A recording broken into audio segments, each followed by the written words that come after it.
మహిళా ఆర్థిక శక్తితో రాష్ట్రాన్ని ట్రిలియన్ డాలర్ వ్యవస్థగా తీర్చిదిద్దుతామన్నారు ముఖ్యమంత్రి రేవంత్ రెడ్డి. మహిళల అభివృద్ధి కోసమే ప్రజాప్రభుత్వం పనిచేస్తోందని చెప్పారు. ప్రతి మండలానికి అవసరమైతే మహిళకు రైస్ మిల్లులు కట్టించి ఇస్తామన్నారు.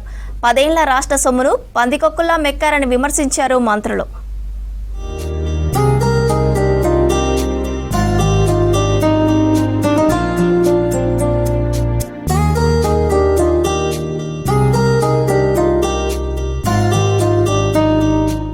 కోటి మంది మహిళలను కోటీశ్వరులను చేస్తే రాష్ట్రం ట్రిలియన్ డాలర్ ఎకానమీ సాధించడం పెద్ద సమస్య కాదన్నారు ముఖ్యమంత్రి రేవంత్ రెడ్డి. పరేడ్ గ్రౌండ్స్ లో ఇందిరా మహిళా శక్తి మిషన్ 2025ని ప్రారంభించారు. మహిళలు ఆర్థికంగా ఎదిగేందుకు ప్రభుత్వం అన్ని అవకాశాలు కల్పిస్తుందన్నారు.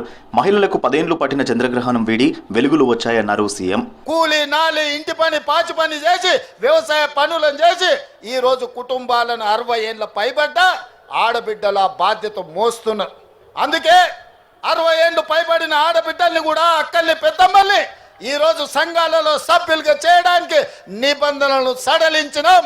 అందుకే మా అధికారులకు మా ఆడబిడ్డలకు సూచన చేస్తున్నా, సభ్యులను పెంచండి, 1 కోటి మంది కాండి. 1 కోటి మందిని కోటీశ్వరులను చేయడానికి నా వంతు ప్రయత్నం అండగా మీతో నిలబడతా. ప్రతి మండలంలో మహిళలకే రైస్ మిల్లులు కట్టించి ఇస్తామన్నారు సీఎం రేవంత్. వీటితో పాటు గోదాములు కూడా నిర్మించి ఇస్తామని, స్థలం లోన్లు ఇచ్చే బాధ్యత ప్రభుత్వం తీసుకుంటుందన్నారు. ఆసక్తి ఉన్న మహిళలు ముందుకు రావాలని సూచించారు. 15 ఏళ్లు పైబడిన 65 ఏళ్లలోపు మహిళలందరినీ మహిళా సంఘాల్లో చేర్చుకోవాలని సీఎస్కు ఆదేశాలు జారీ చేశారు. తనను తిట్టి బీఆర్ఎస్ నేతలు పైశాచికానందం పొందుతున్నారన్న రేవంత్ అలాంటి వ్యక్తులు బాగుపడ్డ చరిత్ర లేదన్నారు.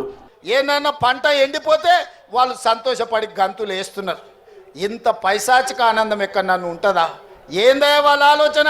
టన్నెలు కూలితే రేవంత్ రెడ్డిని తిట్టొచ్చు, రోడ్డు మీద ప్రమాదం అయితే రేవంత్ రెడ్డిని తిట్టొచ్చు, కాళేశ్వరం కూలిపోతే రేవంత్ రెడ్డిని తిట్టొచ్చు, ఎండకు పంటలు ఎండిపోతే రేవంత్ రెడ్డిని తిట్టొచ్చు. నన్ను తిట్టడం కోసం మీ పైశాచిక ఆనందం మంచిదా అని బీఆర్ఎస్ వాళ్ళు నేను అడుగుతున్నా.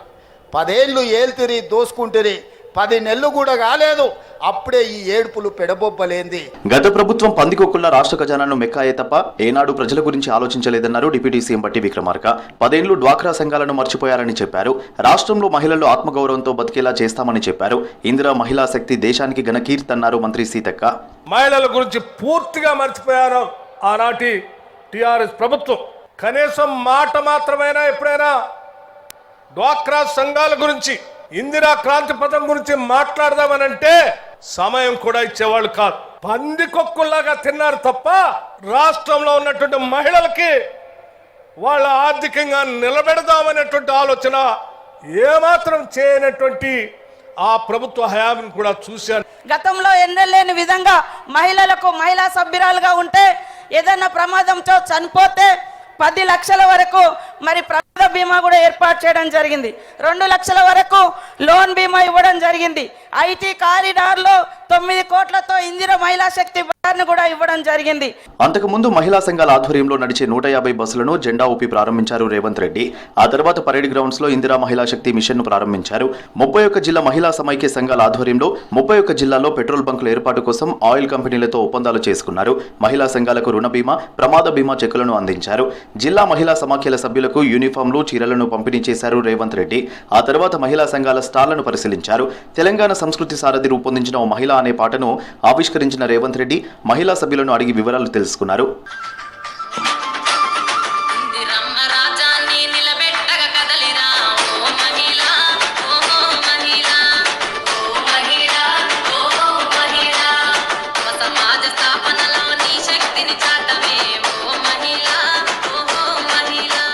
ప్రపంచ స్థాయి వర్సిటీలతో పోటీ పడేలా వీరనారి చాకలి ఐలమ్మ యూనివర్సిటీని తీర్చిదిద్దుతామన్నారు ముఖ్యమంత్రి.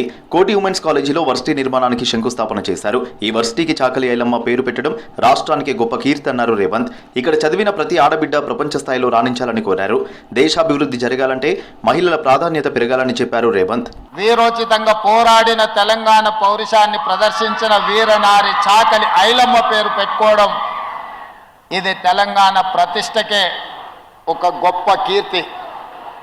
ఆనాడు ఘడీలకు, దొరలకు, నిజాంలకు వ్యతిరేకంగా పోరాట స్ఫూర్తిని ప్రదర్శించిన ఒక వీర మహిళ పేరు మీద ఈరోజు యూనివర్సిటీని ప్రారంభించుకోవడం, ఆ యూనివర్సిటీకి చాకలి ఐలమ్మ గారి పేరు పెట్టడమే కాదు, ఈ 100 సంవత్సరాల చరిత్ర కలిగిన యూనివర్సిటీకి 500 కోట్ల రూపాయలు ఈరోజు అభివృద్ధి పనుల కోసం నిధులను మంజూరు చేయడం నాకు చాలా సంతోషాన్ని